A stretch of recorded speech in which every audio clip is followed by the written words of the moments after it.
Today, I will tell you about a fascinating and thrilling love story, with the main characters being John Carter and Victoria Snow. The story begins in a cramped elevator, where John Carter, a young man who has just graduated, feels awkward when faced with a beautiful girl. The alluring scent from her makes his heart race, but her cold gaze makes him feel despised. After an awkward moment, the elevator doors open, and John Carter rushes out, returning to his messy room with unpleasant memories of the past.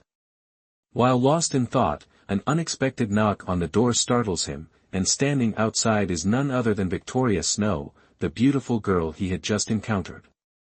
Shyly, she asks John Carter for help carrying a heavy TV from the neighboring house.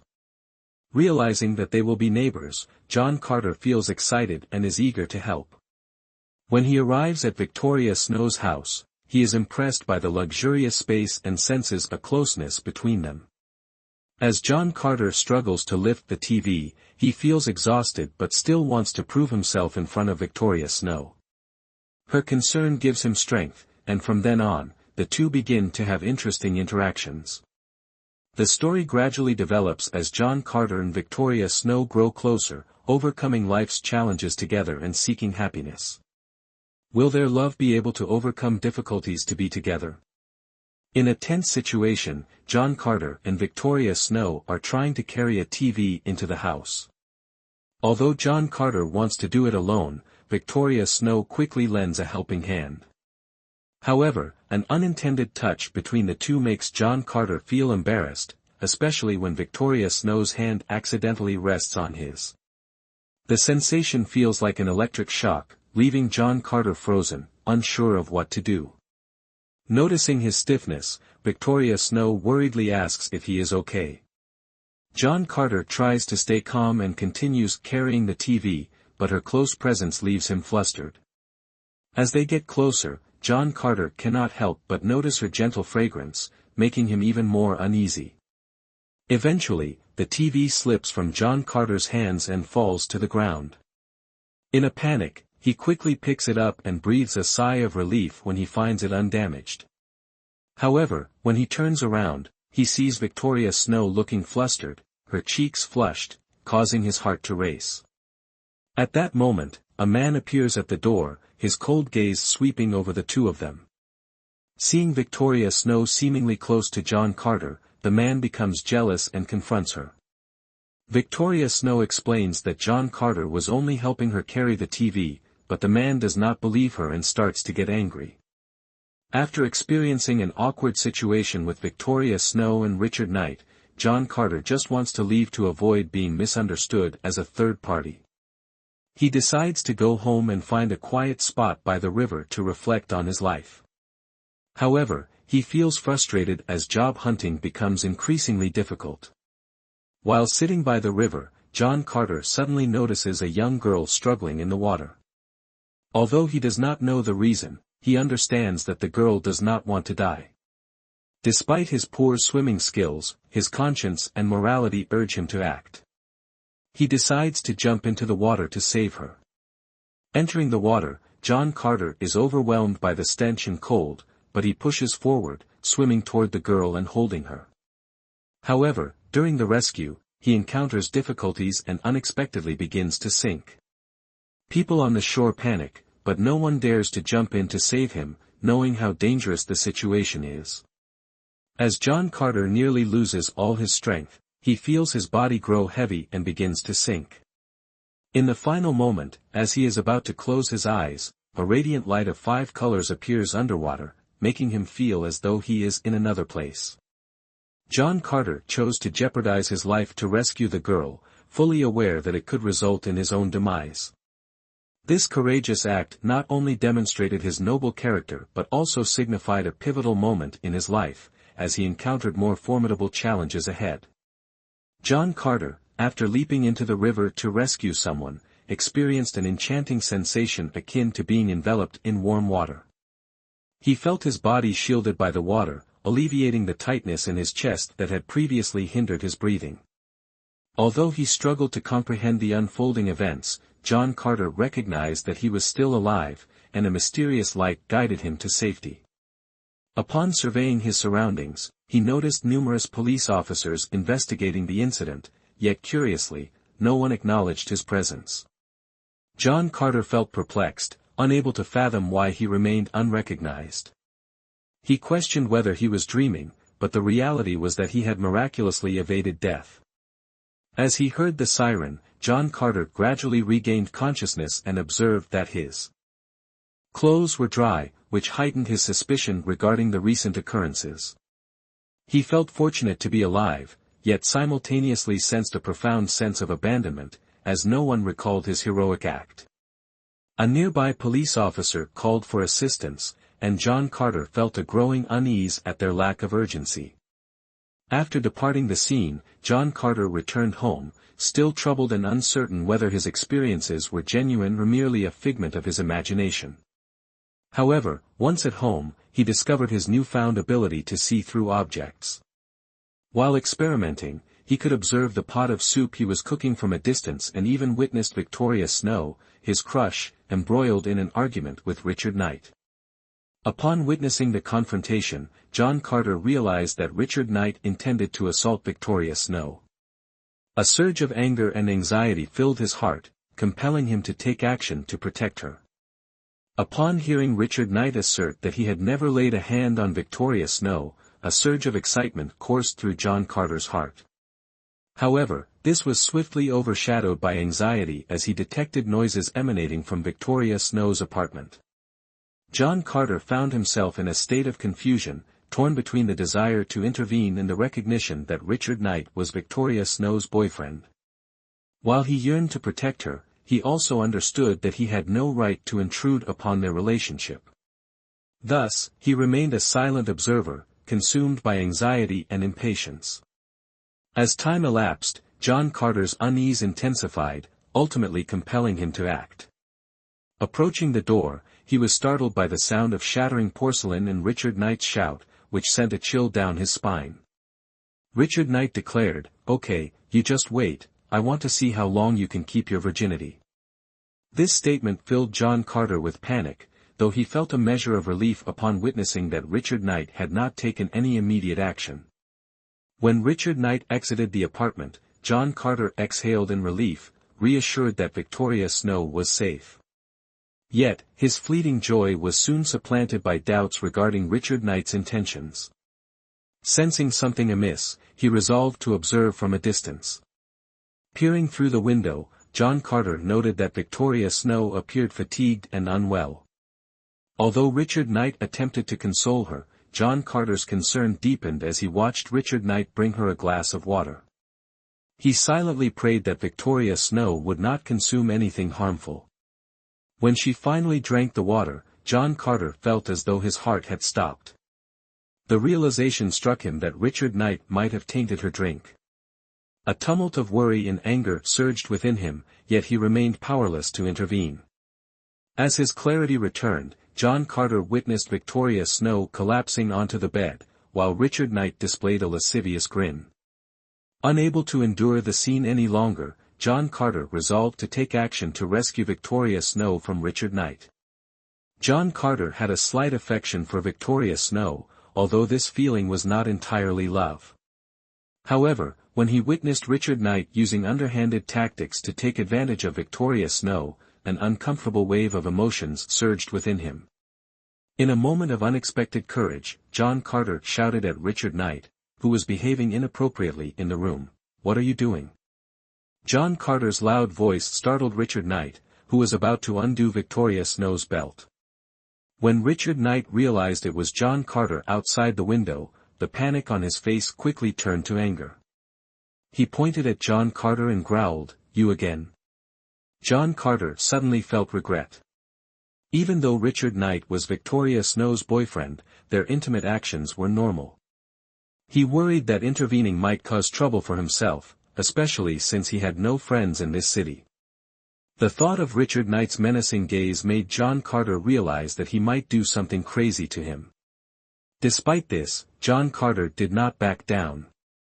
He continued to shout at Richard Knight, accusing him of using despicable methods to get Victoria Snow. Richard Knight, seeing that John Carter was alone, relaxed slightly and challenged him, "What does this have to do with you? Did you see me drug her with your own eyes? Get lost before I make you regret it." John Carter ignored Richard Knight's threats, determined to protect Victoria Snow. He threatened, "Let her go, or I'll call the police." Hearing the mention of the police, Richard Knight momentarily showed fear but tried to maintain his composure. "She's my girlfriend. You have no business being here spying on us." The confrontation between the two grew increasingly tense. John Carter decided not to back down, pulling out his phone and dialing a number, which caused Richard Knight to panic and eventually relent, agreeing to release Victoria Snow. John Carter threatened, "You have 1 minute to leave, or I'll call the police." Finally, with a resentful expression, Richard Knight left the room. Once Richard Knight was gone, John Carter felt relieved but couldn't stop worrying about Victoria Snow. He entered the room to find her unconscious, wearing only her bra. Although deeply embarrassed, John Carter decided to take care of her. He lifted her legs, removed her shoes, and covered her with a blanket to ensure her safety.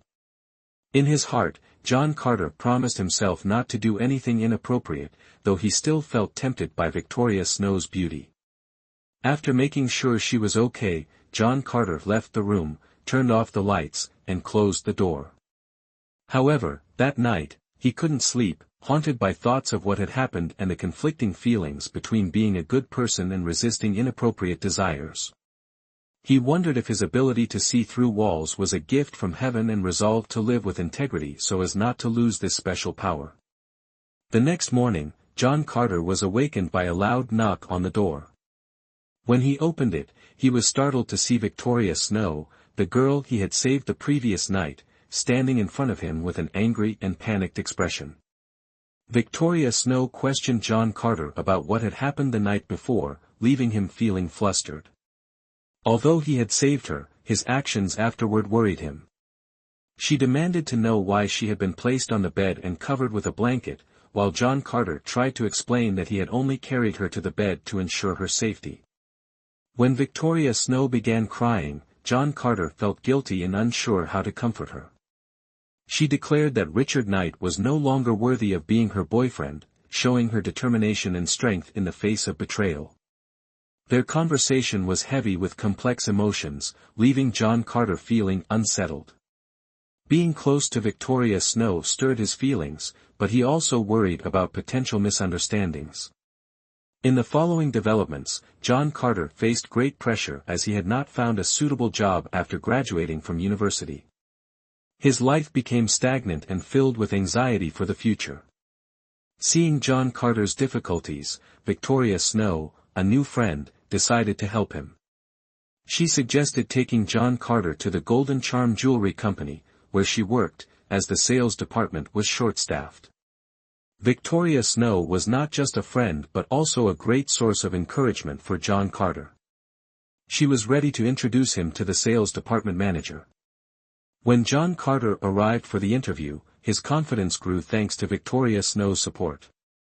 In the end, he was hired without any obstacles.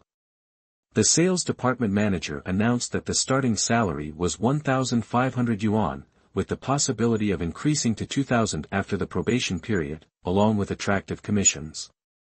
Throughout this process, the relationship between John Carter and Victoria Snow also became closer.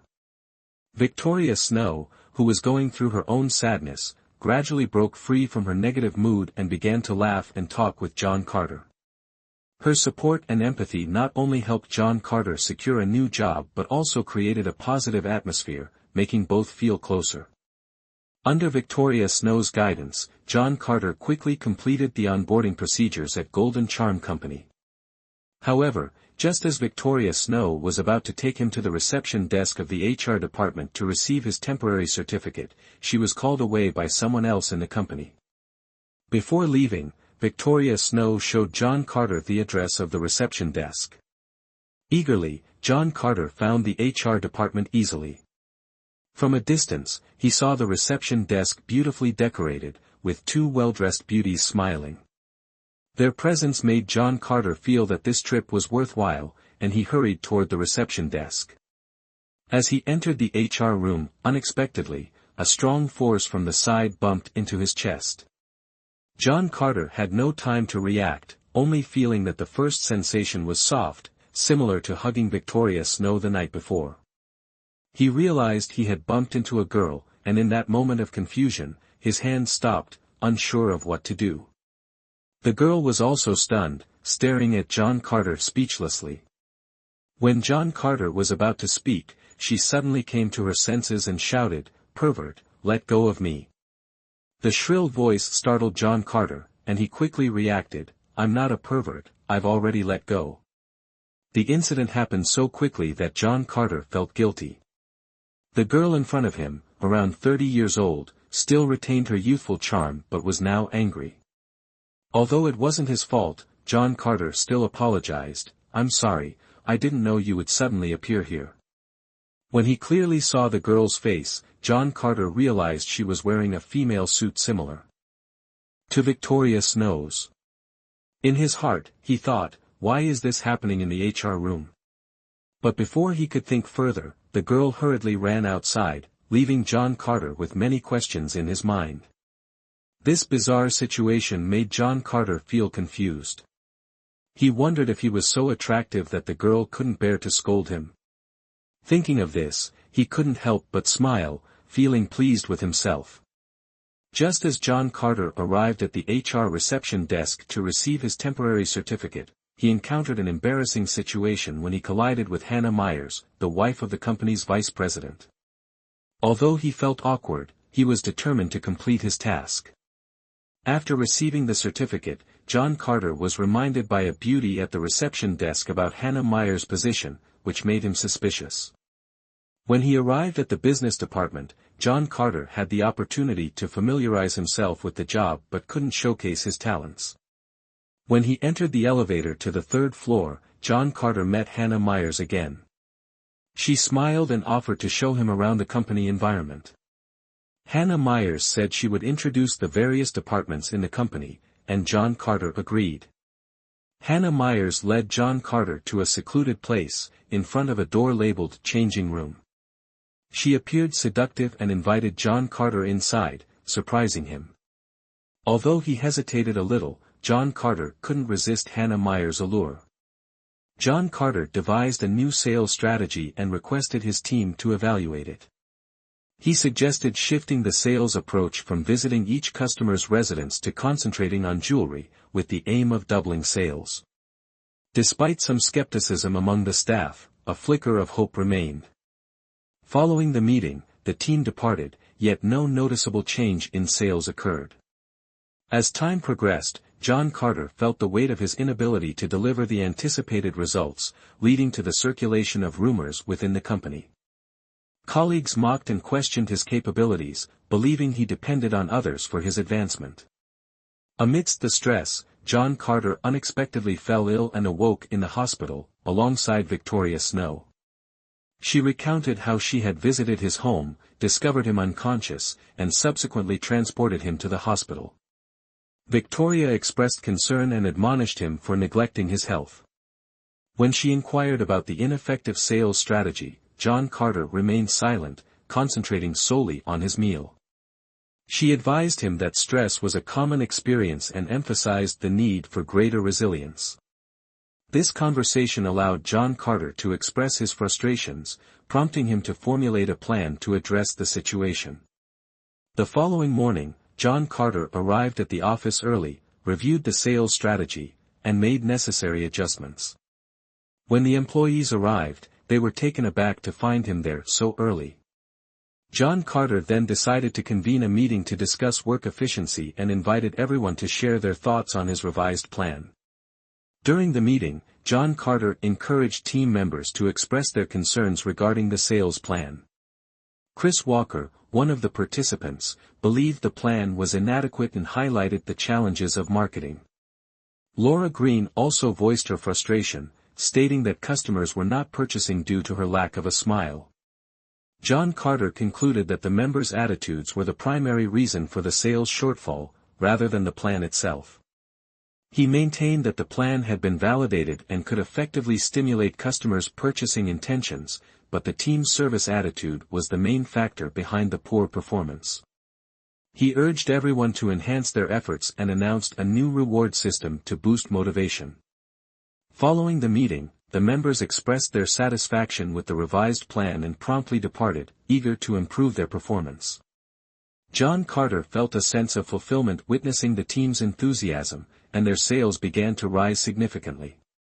His life became more manageable, earning him recognition from both superiors and colleagues. However, while walking down the street, he inadvertently witnessed Victoria Snow being harassed by Richard Knight in the crowd. Richard Knight was attempting to cling to Victoria Snow's affections, causing her discomfort and embarrassment. John Carter pushed through the crowd, determined to intervene on Victoria Snow's behalf. He struck Richard Knight, astonishing those around him. John Carter expressed his anger at the crowd's remarks, asserting that they did not comprehend the situation and had no right to judge. John Carter felt a surge of anger upon witnessing the crowd standing idly by. He recalled his own leap into the river to save a life and questioned whether these individuals would ever exhibit similar courage. He began to vocally criticize the crowd for their judgment of others' affections without grasping the full context. John Carter pointed at Richard Knight, whom the crowd had rallied behind, accusing him of the reprehensible act of usurping Victoria Snow's identity. He asserted that Victoria Snow was the true victim, while those surrounding him merely criticized without comprehending the reality. As John Carter's words resonated, the crowd began to feel a sense of shame, prompting one individual to call for Richard Knight to be attacked. In an instant, the crowd unleashed a barrage of eggs and punches upon him. Observing the ensuing chaos, John Carter resolved to leave and pulled Victoria Snow away from the tumult. Once John Carter and Victoria Snow departed, the crowd gradually ceased their actions and dispersed, leaving Richard Knight in a pitiable state, drenched in egg yolks and stripped of his possessions. He seethed with indignation, vowing to exact revenge on John Carter. Meanwhile, John Carter and Victoria Snow continued their leisurely stroll through the streets, during which she purchased numerous items, compelling John Carter to carry them for her. Eventually, they decided to indulge in a barbecue.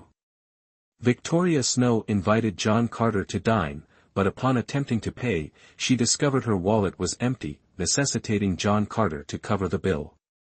They enjoyed their meal and engaged in cheerful conversation, allowing Victoria Snow to momentarily forget her earlier sorrow. After finishing their meal, John Carter proposed a walk home to aid digestion, to which Victoria Snow readily agreed. Victoria Snow returned home, placed the shopping bags down, and collapsed onto the sofa with a vacant gaze. She felt the room was empty, unable to fill the void in her heart. After shaking her head to dispel her thoughts, she entered the bathroom to prepare for bed. Meanwhile, John Carter lay on his bed in the adjacent room, his mind filled with images of Victoria Snow. He felt his heart pounding like never before. Staring at the wall separating them, he wondered what things would be like if the wall wasn't there. When Victoria Snow began undressing, John Carter couldn't help but look. However, as the scene became more intense, the wall seemed like a barrier preventing him from seeing everything. Feeling frustrated, he punched the wall, then lay back on the bed, feeling the room vast and cold. John Carter recalled the warm moments he had shared with Victoria Snow during meals and found his current room unbearably lonely. He thought about finding a roommate to avoid the emptiness. Deciding to look for a roommate, he knocked on Victoria Snow's door. Victoria Snow had just finished showering, her wet hair dampening her nightgown. Awkwardly, John Carter asked if she knew anyone looking to rent a room. Victoria Snow promised to ask around but quickly closed the door, leaving John Carter standing there dazed. After wishing her good night, John Carter returned to his room and quickly fell asleep. He felt happy after receiving good news from work, but upon arriving at the office, he found a tense atmosphere and his colleagues worried about a failed order. John Carter tried to console them and help find a solution. John Carter was sitting in a cafe, thinking the meeting with Tina Harmony would soon end, as they had nearly finished discussions and only needed to sign the contract. However, time passed, his coffee was refilled repeatedly, and Tina Harmony still hadn't returned, leaving him bored and glancing around. Suddenly, a luxurious SUV caught his attention. He recognized it from a magazine and thought to himself that its price might be more than he could afford for even a single tire. When the car stopped in front of the cafe, a beautiful woman stepped out, wearing a tight red leather outfit that accentuated her alluring figure. This woman was none other than Mrs. Grant, Mr. Grant's wife. Mrs. Grant entered the cafe, drawing all eyes, and immediately approached the table where Tina Harmony and Mr. Grant were seated. She sat down, looking at Tina Harmony with a scrutinizing and mocking gaze, making the atmosphere tense. Mr. Grant introduced Mrs. Grant to Tina Harmony, asserting that from now on, she would be in charge of the order between the two parties, despite the fact that they were nearly done finalizing the deal. Tina Harmony felt confused and didn't understand why, but Mrs. Grant appeared confrontational, accusing her of potentially deceiving her husband with empty promises. She demanded Tina Harmony present the product but kept interrupting, making Tina Harmony feel uncomfortable and pressured. Tina Harmony patiently introduced Golden Charm Company and its jewelry collection, but each time she finished a point, Mrs. Grant interrupted, making her feel like she was being interrogated. When Tina Harmony mentioned the contract, Mrs. Grant criticized her for not bringing product samples, further escalating the tension. Tina Harmony felt stuck because Mr. Grant had previously reviewed the samples and was very satisfied, but now she couldn't prove it. Sensing the situation was deteriorating, John Carter, observing from afar, decided to intervene. He discreetly handed a jewelry sample to the cafe staff and asked them to deliver it to Tina Harmony. When the jewelry sample was brought over, Tina Harmony regained her confidence and began reintroducing it to Mrs. Grant. However, Mrs. Grant remained dissatisfied and continued to criticize, even throwing a necklace at Tina Harmony's face, deeply hurting her. Despite being insulted, Tina Harmony maintained her composure and patience, leaving Mrs. Grant flustered. Seeing this, John Carter cleverly complimented Mrs. Grant's pearl bracelet, creating an opportunity for Tina Harmony to showcase her products. Although Mrs. Grant still appeared displeased, she couldn't refuse when the sample was right in front of her. In the end, John Carter skillfully guided the situation, giving Tina Harmony the chance to secure the contract, while Mrs. Grant remained unaware she had been outmaneuvered. Mrs. Grant realized she had been tricked by John Carter when she saw the signed contract. With no other choice, she reluctantly stamped the contract, accepting the reality. John Carter cheerfully put the contract away and wished Mrs. Grant a pleasant collaboration. Mrs. Grant, angry but silent, shot him a glance before leaving the cafe, her high heels clicking loudly on the floor. A man standing on the corner witnessed the scene, sighed, and walked away. After Mrs. Grant and Mr. Grant disappeared, John Carter approached Tina Harmony, comforting her that everything was fine and advising her not to cry anymore. Tina Harmony wiped her tears, took the contract, and forced a smile. The two left the cafe together. Upon returning to the office, John Carter's team surrounded him, eager to know what had happened. Laura Green, noticing Tina Harmony's slightly swollen face, hugged her and offered words of encouragement, urging her not to feel disheartened. Although they hadn't gotten along before, Laura Green now set aside all grievances, showing genuine concern. Tina Harmony, touched, hugged Laura Green back as tears began to fall again. The entire office was enveloped in a heavy atmosphere, but when John Carter walked in and saw the seriousness, he smiled and asked why everyone looked so gloomy. When he learned that Tina Harmony was upset over not signing the contract, John Carter assured them the contract had been signed, causing everyone to breathe a sigh of relief.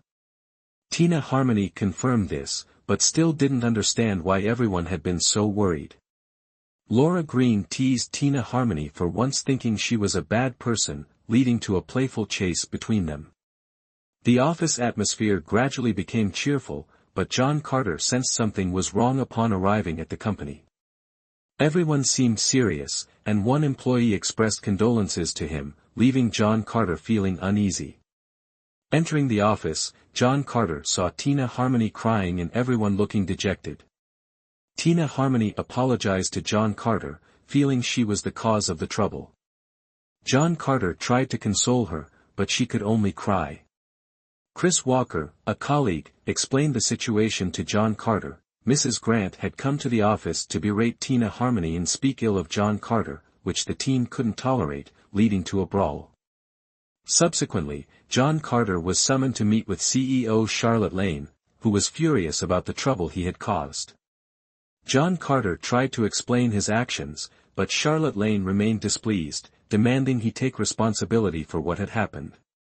Charlotte Lane summoned John Carter to her office, not to ask for his resignation, but to remind him of his responsibilities to the company. She advised him to think more carefully before acting, as individual decisions could impact the collective.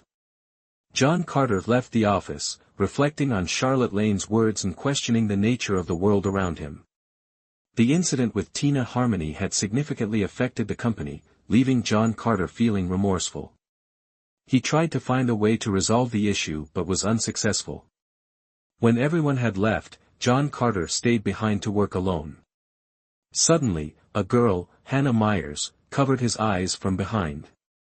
John Carter coldly demanded she let go, but Hannah Myers remained in place. When she finally withdrew her hands, John Carter realized it was Hannah Myers, an attractive woman.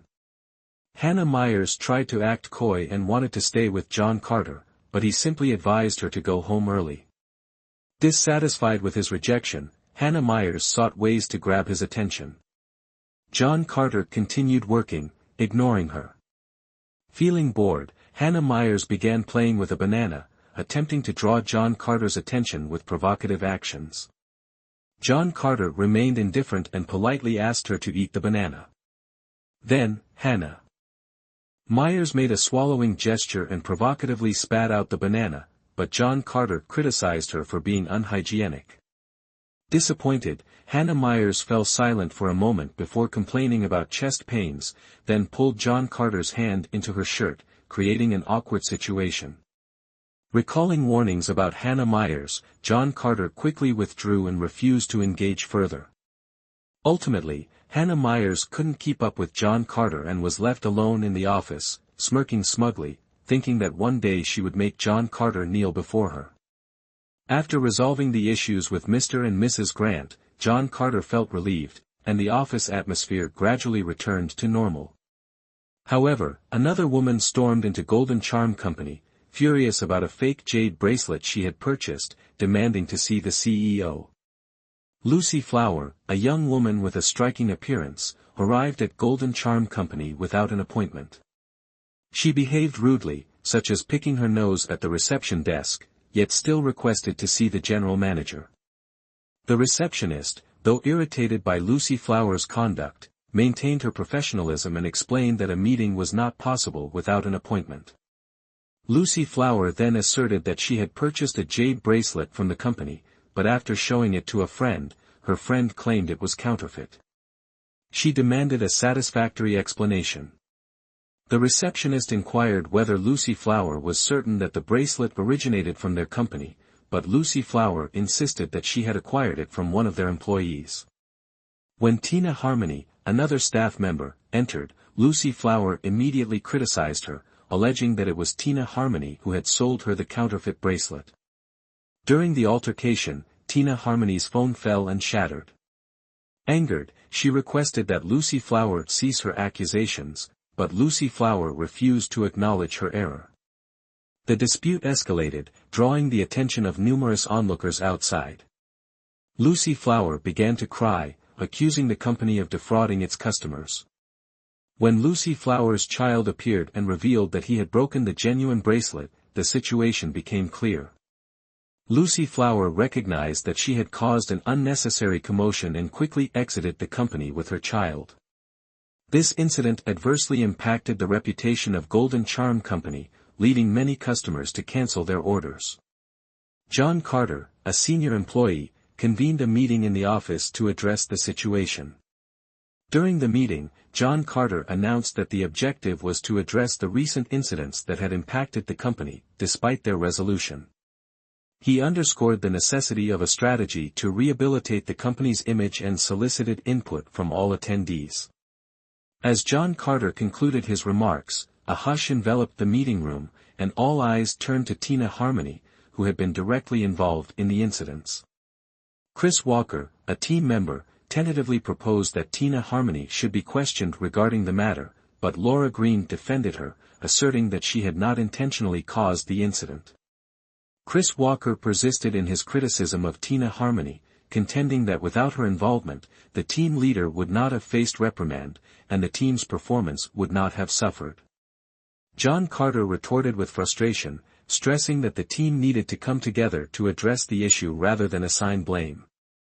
Feeling indignant, Tina Harmony chose to stand up, acknowledge her mistake, and offered her resignation to avoid further impacting the company.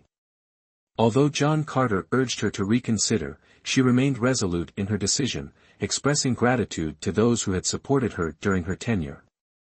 With heavy hearts, particularly Laura Green and Christine Taylor, the team bid farewell to Tina Harmony as she exited the meeting room. The remaining colleagues were left in a somber mood, many shedding tears over her departure. The meeting concluded in a stifling atmosphere, with everyone contemplating the future of the team and the company, while John Carter was determined to devise a solution to the situation. Laura Green is frustrated with Lee Smith, perceiving her as excessively greedy and insatiable. Upon returning to her desk, she attracts the attention of Chris Walker, who inquires about updates from Team A. Laura Green takes pride in her skills, yet when she lacks concrete information to provide, Chris Walker begins to harbor doubts.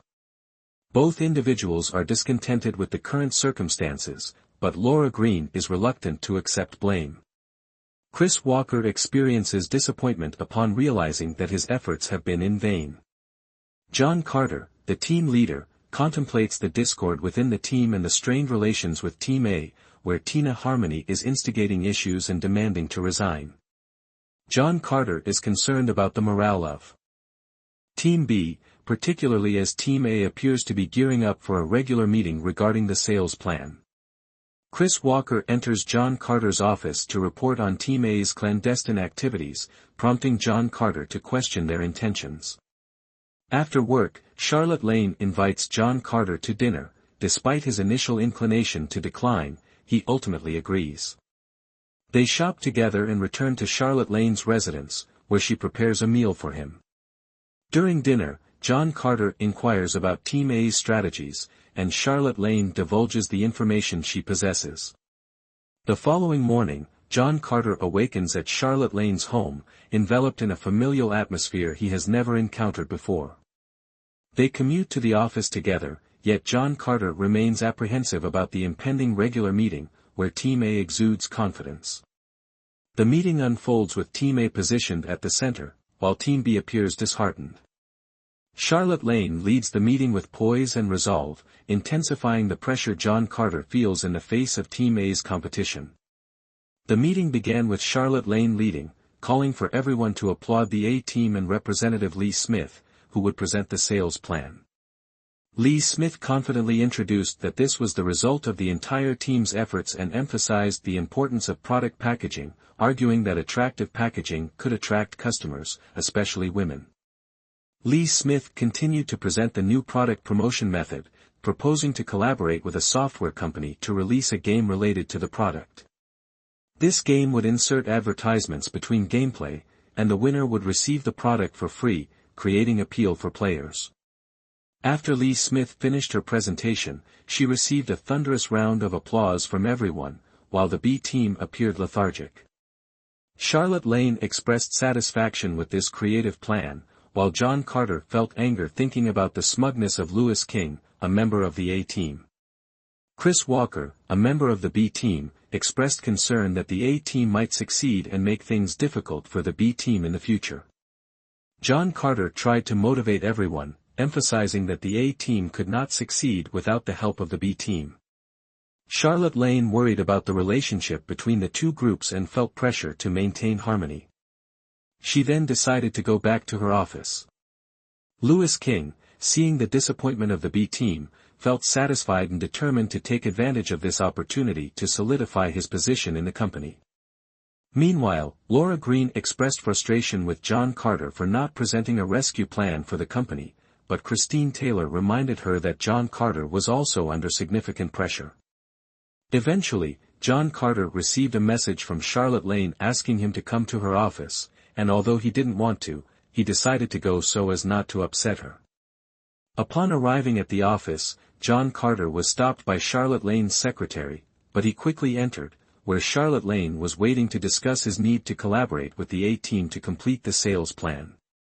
Charlotte Lane emphasized the importance of this to restore the company's reputation and advised John Carter to put aside personal conflicts with Louis King. John Carter was surprised to realize Charlotte Lane's feelings for him. After some thought, he agreed to support the A-team and left the office. As he walked outside, he felt uncomfortable with the current work situation and worried about whether he could integrate with the A-team, where there had been previous conflicts.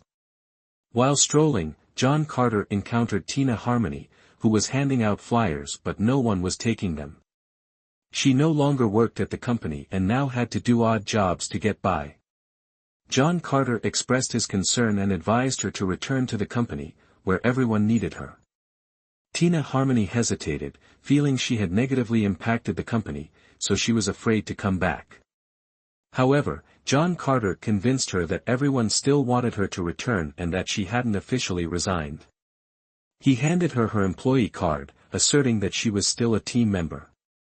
Their conversation took place in a diner, where John Carter invited Tina Harmony to have noodles.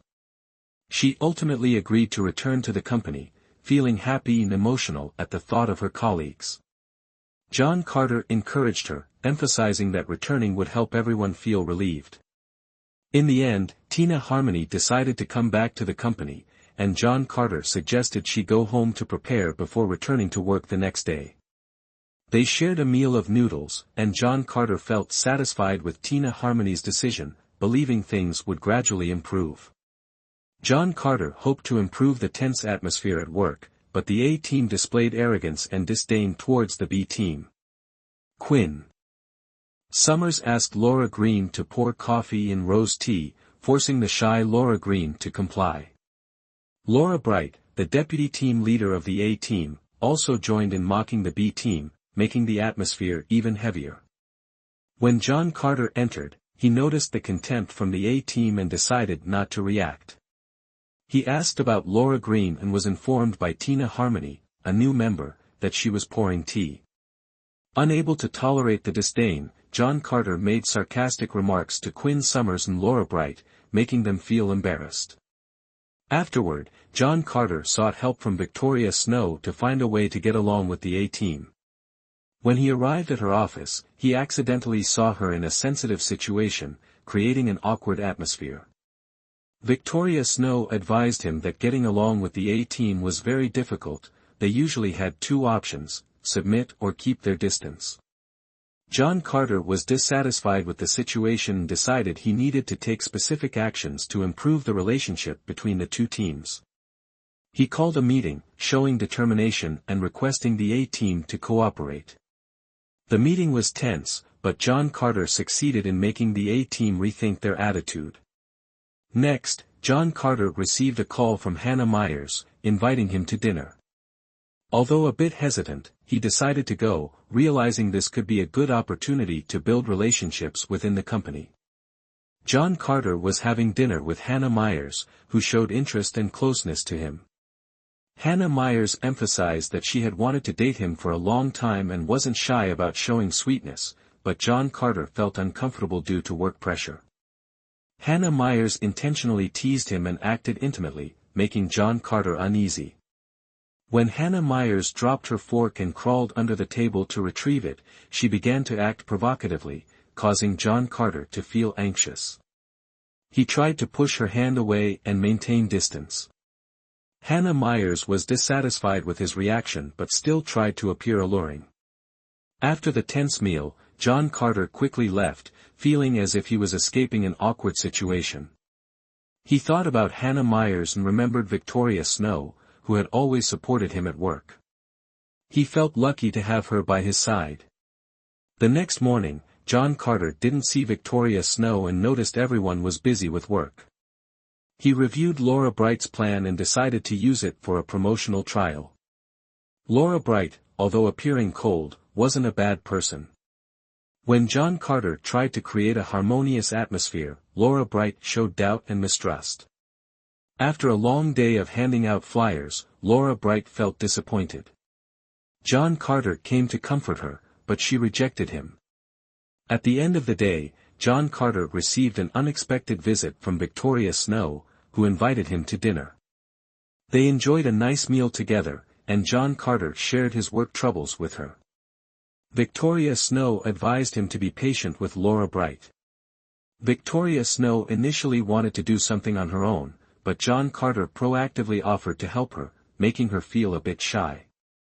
During this time, John Carter's phone rang, and when he answered, it was Laura Bright asking for the sample flyer she had lost. John Carter was surprised that Laura Bright didn't have a backup. Later, when he returned to the company, John Carter didn't ask Laura Bright about the file but noticed she had been working harder. However, on the fourth day, Laura Bright suddenly announced that she didn't want to continue because she thought the plan was impractical. John Carter explained that he couldn't foresee everything and respected everyone's efforts. Although Laura Bright still didn't fully agree, she began to focus more on her work. John Carter was busy with work and thought about finding a roommate to save costs. He asked Victoria Snow about this, and she introduced a friend named Diana Hope, who had just returned from abroad. When Diana Hope arrived, she made a strong impression with her alluring appearance, causing John Carter to feel nervous.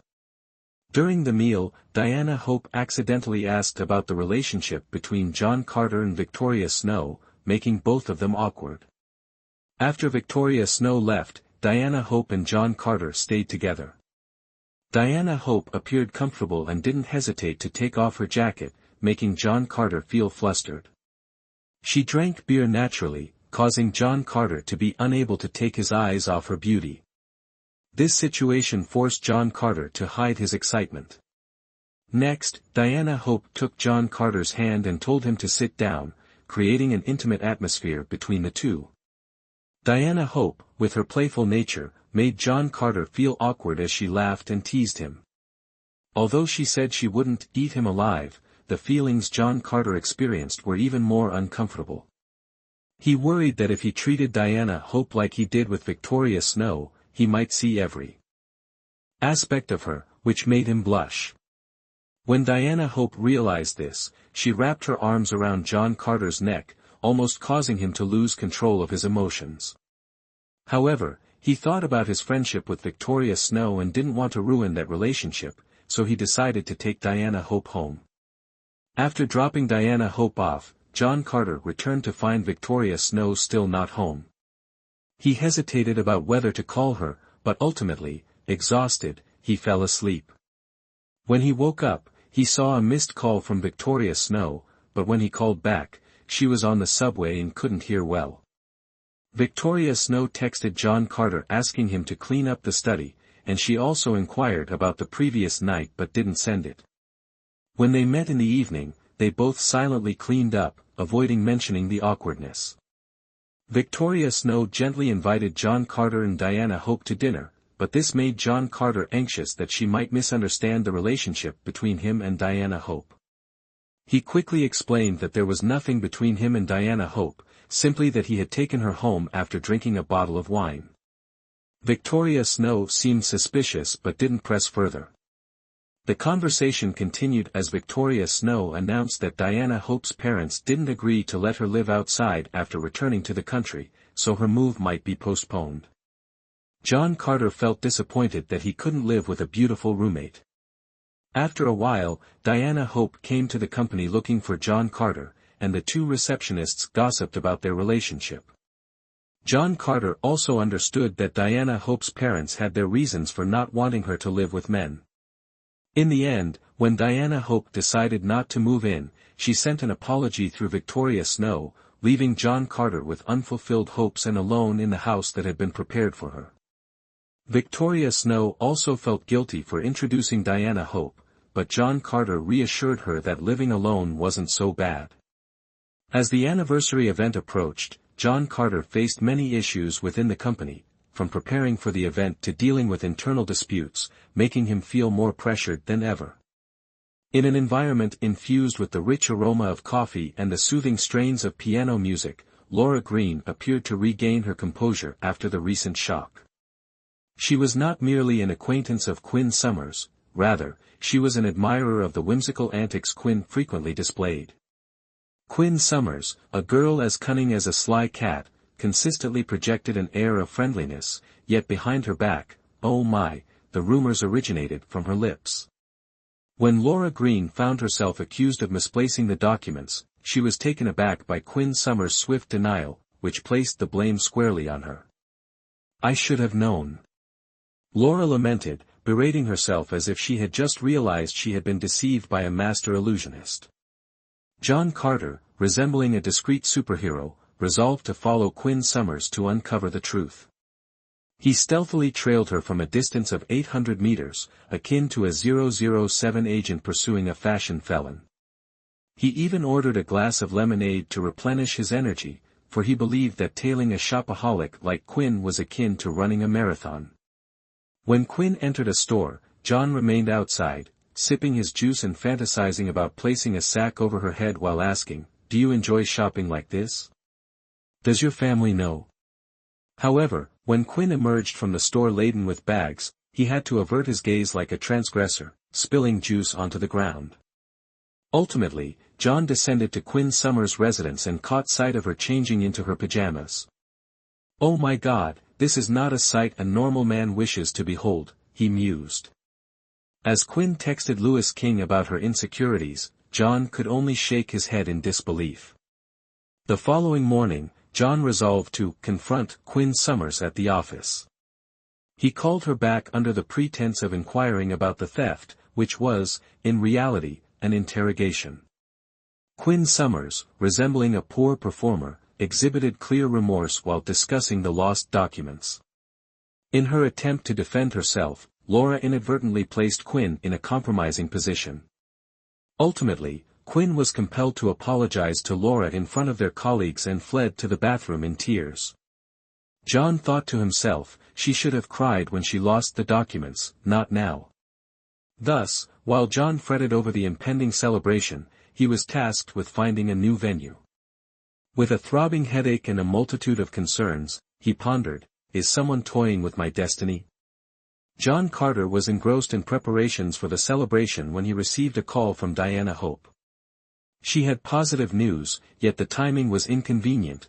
John Carter preferred to concentrate on his work. After Diana Hope concluded the call, he returned home at 7:00 in the evening to find 3 girls, including Chloe Sanders, a friend of Diana Hope, waiting for him. Diana Hope reproached John Carter for making them wait for 3 hours. Chloe Sanders introduced herself and mentioned that she was seeking a roommate. John Carter felt regret for missing the chance to meet her while caught in traffic.